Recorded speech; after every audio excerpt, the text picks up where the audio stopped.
যারা বলে কোরআনের ভিতর সাম্প্রদায়িক আছে তাদের জন্য একটি অ্যান্টিভেনিন গল্পে আমি বলতে লেখককে বোঝানো হয়েছে।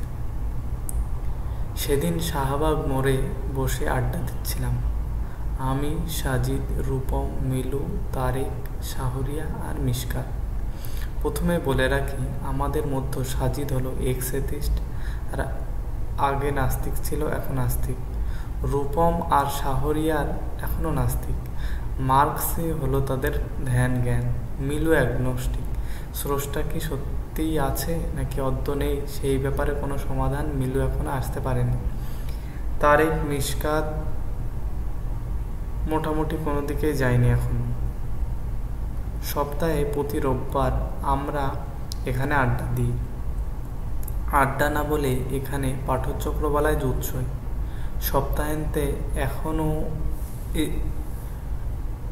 সপ্তাহান্তে এখানে এসে আমরা পুরো এক সপ্তাহ কে কি পড়েছি, পড়ে কি বুঝেছি, কি বুঝিনি, এইসব আলোচনা করি।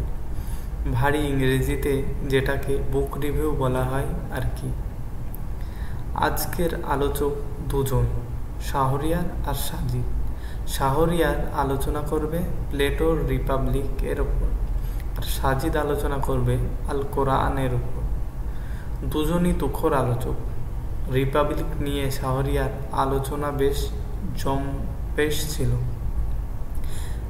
রিপাবলিককে প্লেটো নীতি নৈতিকতা, মূল্যবোধ, শিষ্টাচার, রাষ্ট্র, রাষ্ট্রের সংজ্ঞা, রাষ্ট্রের গঠন, উপাদান, পরিবার, নারী পুরুষের মনস্তত্ত্ব, সমাজে নারী পুরুষ মূল্যায়ন ইত্যাদি উপর সে সবিস্তর আলোচনা করেছিলেন।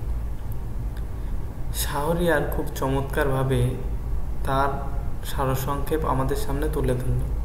মনে হচ্ছিল প্লেটো যেন আমাদের সামনে আঙুল উঁচিয়ে উঁচিয়ে বুঝিয়ে দিচ্ছেন কোন জিনিসটার কি ব্যাখ্যা, কি কাজ, কি ধর্ম। শাহরিয়ার আলোচনা শেষ হলে সাজিদ তার আলোচনা শুরু করে। সেও আল কোরআন নাজিল হবার কারণ, এতে ব্যক্তি, সমাজ, রাষ্ট্র, পরিবার, নারী, পুরুষ এবং এত সংক্রান্ত যে বিষয়গুলি আছে তার একটি চমৎকার সংক্ষিপ্ত আলোচনা তুলে ধরল। আলোচনা শেষ করার আগেই সাজিদ এই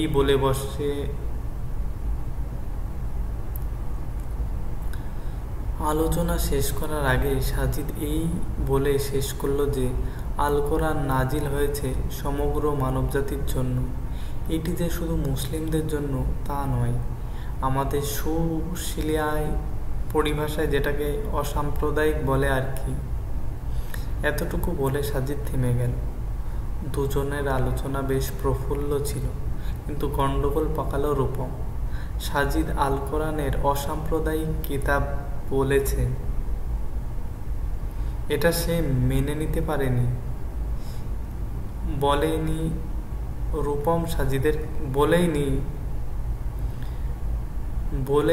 রূপম সাজিদের ক্লাসমেট। তাই দুজনের মধ্যকার সম্পর্কটা আমি তুমি বা আমি আপনি নয়, তুই তুকারি সম্পর্ক। রূপম খুবই অবজ্ঞার সুরে সাজিদকে উদ্দেশ্য করে বলল, কোরআন অসাম্প্রদায়িক? এইটা আমাকে শুনতে হলো। সাজিদ বলল, হ্যাঁ অবশ্যই। এরপর রূপম বলল, কোরআনে সাম্প্রদায়িক আয়াত মনে হয় তুই এখনো পড়িসনি, তাই জানিস না। আমি না পড়ে থাকলে তুই পড়ে শোনা, সাজিদ বলল।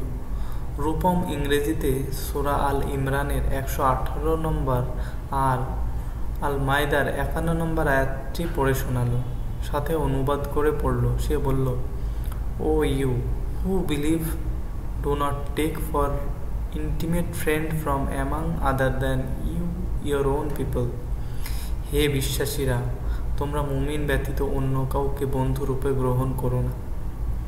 দেখ, কোরআনই তোদের বলছে আমাদের মানে অমুসলিমদের বন্ধুরূপে না নিতে, আর তুই বসে বসে এখানে কোরআনকে অসাম্প্রদায়িক সার্টিফিকেট দিচ্ছিস। হাস্যকর না? এটা অসাম্প্রদায়িকতার নতুন সংজ্ঞা বুঝি। অমুসলিমদের বন্ধু বানাবা না, খবরদার। আমি একটু চিন্তায় পড়লাম। অবজ্ঞার সুরে বললেও রূপমের কথা একেবারে ফেলে দেবার মতো নয়। অপেক্ষা করছি সাজিদের উত্তরের জন্য। সাজিদ একটু ঝেড়ে কেসে নিল, এরপর বলতে শুরু করলো, দেখো রূপম, কোরআন নাজিল হয়েছে হজরত মুহাম্মদ সাল্লাল্লাহু আলাইহি সাল্লামের ওপর। এখন কোরআনের আয়াতগুলো আমাদের বুঝতে হবে ঠিক যেভাবে মুহাম্মদ সাল্লাল্লাহু আলাইহি সাল্লাম বুঝিয়েছেন। প্লেটোর রিপাবলিক তুই তোর মন মতো ব্যাখ্যা করতে পারিস না বা বুঝে নিতে পারিস না, তোকে ঠিক সেভাবে বুঝতে হবে যেভাবে প্লেটো বুঝিয়েছে। এইটুকু তো কমন সেন্সের ব্যাপার, তাই না?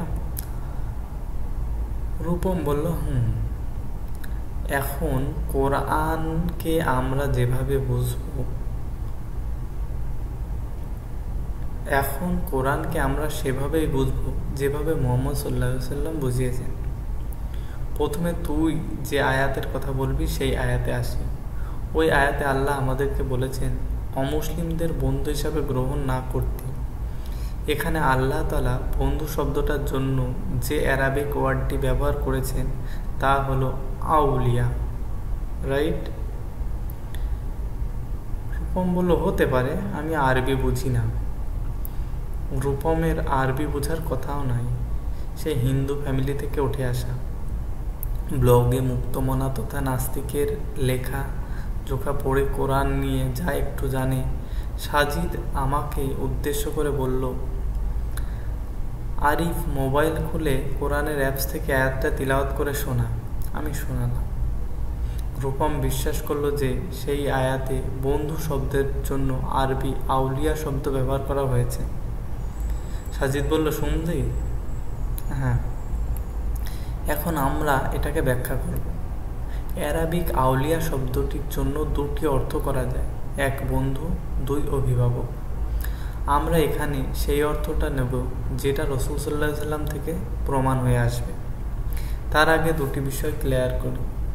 আউলিয়া শব্দের জন্য বন্ধু আর অভিভাবক দুই অর্থ করা গেল। এই দুই শব্দের মধ্যে একটি সূক্ষ্ম পার্থক্য আছে। বন্ধু মানে বন্ধু, এই যেমন তুই আমার বন্ধু, আমি তোর সাথে এখানে বসে আড্ডা দিচ্ছি, খাচ্ছি, অনেক রাত একসাথে ঘুমিয়েছি, ক্লাস করি একসাথে ইত্যাদি। আমরা, আমার বাবা মাও আমার বন্ধু, আবার আমার বাবা মাও আবার বন্ধু। কিন্তু তুই আর আমার বাবা মা কি একই রকম বন্ধু? না, পার্থক্য আছে। তারা আমার অভিভাবক, বন্ধু। তোর সাথে বন্ধুত্বের যে ডেফিনেশন, তাদের সাথে something more than that, right? এবং মাথা নাড়ল। সাজিদ আবার বলতে লাগলো, আমার বাবা মা আমার যাবতীয় সিক্রেট জানে, আমার দুর্বলতা কোথায় জানে, তুই জানিস না? এবার মুহাম্মদ সাল্লাল্লাহু আলাইহি সাল্লামের জীবনীতে যা, তুই সেখানে দেখবি তিনি অমুসলিমদের সাথে বন্ধুত্ব করেছেন, অমুসলিমদের সাথে ব্যবসা বাণিজ্য করেছেন, তাদের সাথে খেয়েছেন, কাজ করেছেন, কত কি। মানে এখন আমি যা যা তোর সাথে করি সেই রকম, তাই না? আমাদের সবাই মাথা নাড়ল, রূপমও মাথা নাড়ালো। তাহলে দেখা যাচ্ছে ওই আয়াতে আউলিয়া অর্থে আমরা বন্ধু শব্দটা নিতে পারবো না, কারণ আল্লাহ তাআলা যদি আউলিয়া শব্দটি তারা বন্ধুই বোঝাতেন তাহলে রাসূল সাল্লাল্লাহু আলাইহি সাল্লাম কখনো অমুসলিমদের সাথে ওঠা বসা করতেন না। তাহলে প্রশ্ন এখানে, আউলিয়া শব্দের কোন অর্থ বোঝানো হয়েছে? হ্যাঁ, এখানে আউলিয়া শব্দ দিয়ে বোঝানো হয়েছে অভিভাবক। আল্লাহ আমাদের বলেছেন, হে বিশ্বাসীরা, তোমরা অমুসলিমদের অভিভাবক হিসাবে গ্রহণ করো না। একজন অভিভাবক হলো সেই যে আমাদের যাবতীয় গোপন খবর জানবে, আমাদের শক্তি, আমাদের কৌশল, আমাদের দুর্বলতা জানবে। এখন আল্লাহ বলেছেন অমুসলিমদের অভিভাবক হিসেবে নিও না, মানে অমুসলিমদের কাছে তোমরা তোমাদের সিক্রেট বলে দিও না, কারণ এতে কোনো এক সময় হিতে বিপরীত হতে পারে, বিপদ হতে পারে। কীরকম বিপদ? তারেক জিজ্ঞাসা করল। সাজিদ বলল, যেমন ইসলামের প্রথম জিহাদটি কোনটি? বদর যুদ্ধ, তাই না? হ্যাঁ, আমি বললাম। এই যুদ্ধে মুসলিমদের সৈন্য সংখ্যা কত ছিল? মাত্র 313 জন, আর প্রতিপক্ষের সৈন্য সংখ্যা ছিল প্রায় 1000 না কত? তাই তো? ধর সেই যুদ্ধের আগে মুসলিমরা যদি অমুসলিমদের কাছে গিয়ে বলতো, জানো আমরা না মাত্র 313 জন নিয়ে ওদের সাথে লড়ব, এইটা কি ঠিক হতো? না, হতো না। কেউ না কেউ এই খবর প্রতিপক্ষের কানে পৌঁছে দিত। তখন কি হতো? প্রতিপক্ষের মনে সাহস বেড়ে যেত। তারা যুদ্ধে শারীরিকভাবে জেতার আগেই মনস্তাত্ত্বিক জিতে যেত। এটা কি শুভ হতো? আজকের দিনে কোন দেশ কি এই ফর্মুলা অ্যাপ্লাই করবে? আমেরিকা কি তার সামরিক শক্তির কথা চীন বা রাশিয়ার কাছে শেয়ার করবে? করে না। ঠিক একইভাবে আল্লাহ বলেছেন, ওদের তোমরা অভিভাবক হিসেবে নিও না। এটা একটা সেফটি। এখানে বন্ধু বানাতে নিষেধ করেনি, নিষেধ করেছে অভিভাবক না বানাতে। আমরা চুপ করে বসে আছি। রূপমও কিছু বলছে না। এবার সাজিদ বলল, রূপম, ফার্স্ট ইয়ার থেকে আমি তোমার বন্ধু। আমাদের বন্ধুত্বের আজকে 4 বছর চলছে। এই 4 বছরের বন্ধুত্বে তুই কোনোদিন আমাকে তোর ব্যাংক অ্যাকাউন্ট নম্বর দিয়েছিস? দিসনি। তোর ক্রেডিট কার্ডের গোপন নাম্বার কোনোদিন আমায় বলেছিস? বলিসনি। এমনকি কোনোদিন তোর ফেসবুকের পাসওয়ার্ডটিও তো দিলি নি বেটা। কেন দিলি না? কারণ আমি তোর বন্ধু, তোর অভিভাবক নয়। এখন কি আমি তোকে বলতে পারি, রূপম তুই বেটা আস্ত একটা সাম্প্রদায়িক ফ্রেন্ড, বলতে পারি? হাসল। সাজিদ রূপমের মুখের দিকে চেয়ে আছে কোনো একটি উত্তরের আশায়। রূপম কিছু না বলে পিক করে হেসে দিল। মনে হচ্ছে সাজিদের কথায় সে খুব মজা পেয়েছে।